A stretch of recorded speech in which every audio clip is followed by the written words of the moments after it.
සදාකාලික බැඳීමක මතක ආවර්ජනය. කාර්දෝ මලේ පුනරාගමනය.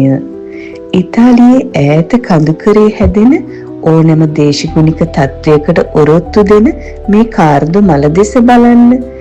එය කෙතරම් රළු පරිසරයක වුණත් Tamanගේ සුන්දරත්වය රැකගන්නා සුවිශේෂී මලක්. නිර්මාණකරුවෙක් විදිහට මම වැඩියෙන්ම කැමති මෙන්න මේ වගේ අපූර්ව කතන්දර හංගගෙන ඉන්න නිර්මාණ කරන්න. මල් වේලන අනිත් අයට තෑගි හදලා දුන්නු ඇය කවදාවත් හිතන්නේ නැතුව ඇති Tamanගේ අතින් අතහැරී ගිය මලක් මෙහෙම වටින තෑග්ගක් කළා Taman ළඟට නැවත පැමිණෙයි කියලා. වසර ගණනාවකට පෙර ඇය ඉතාලියේ අතහැර දැමූ මේ මල තවත් කෙනෙකුගේ සෙනෙහබර දෑතේ පනමෙන් සුරැකිව තිබුණා.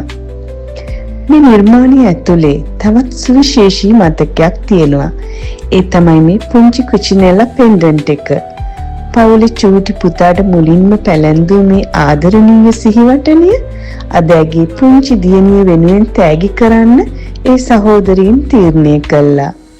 Taman ආදරය කරන අක්කා වෙනුවෙන් ඔවුන් කළ ඒ පරිත්‍යාගය මේ නිර්මාණය තවත් අර්ථවත් කරනවා.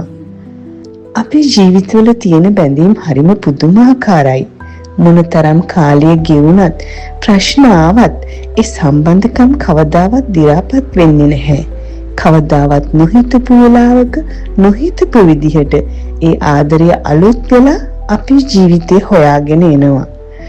අද ඇය උතුම් වූ පදවිය ලැබු මේ මොහොතේ කාර්ද මලත් කුචිනෙලා පෙන්ඩන්ට් එකත් එකට යා කරලා මම මේ නිර්මාණය නිම කළේ ඇගේ පුංචි දියණියට ඒ සියල්ලන්ගේ ආදරේ ආශිර්වාදයක් වෙන්නයි. හමු වෙමු තවත් ආදරණීය සුන්දර නිර්මාණයකින්.